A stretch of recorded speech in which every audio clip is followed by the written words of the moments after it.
జై శ్రీమన్నారాయణ. ప్రియ భగవద్బంధువులారా, అందరికీ ఆ దేవుని ఆశీస్సులు. ముందుగా మా ఛానల్ తప్పకుండా సబ్స్క్రైబ్ చేయండి.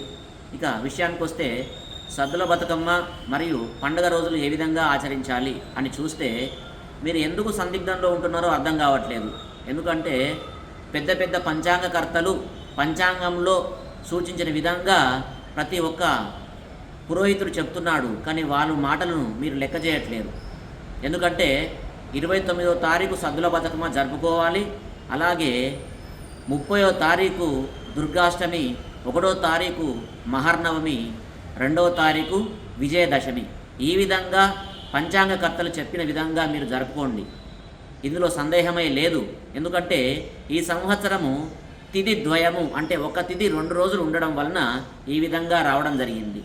బతుకమ్మ పండుగ కేవలము రోజుల ద్వారా లెక్కించుకొని 9వ రోజు మాత్రమే 9 రోజులు మాత్రమే చేసుకోవాలి. కావున 21వ తారీఖు నుండి 29వ తారీఖు వరకు 9 రోజులు బతుకమ్మను ఆచరించి 9వ రోజు సద్దుల బతుకమ్మను చేసుకొని నిమజ్జనం చేయండి.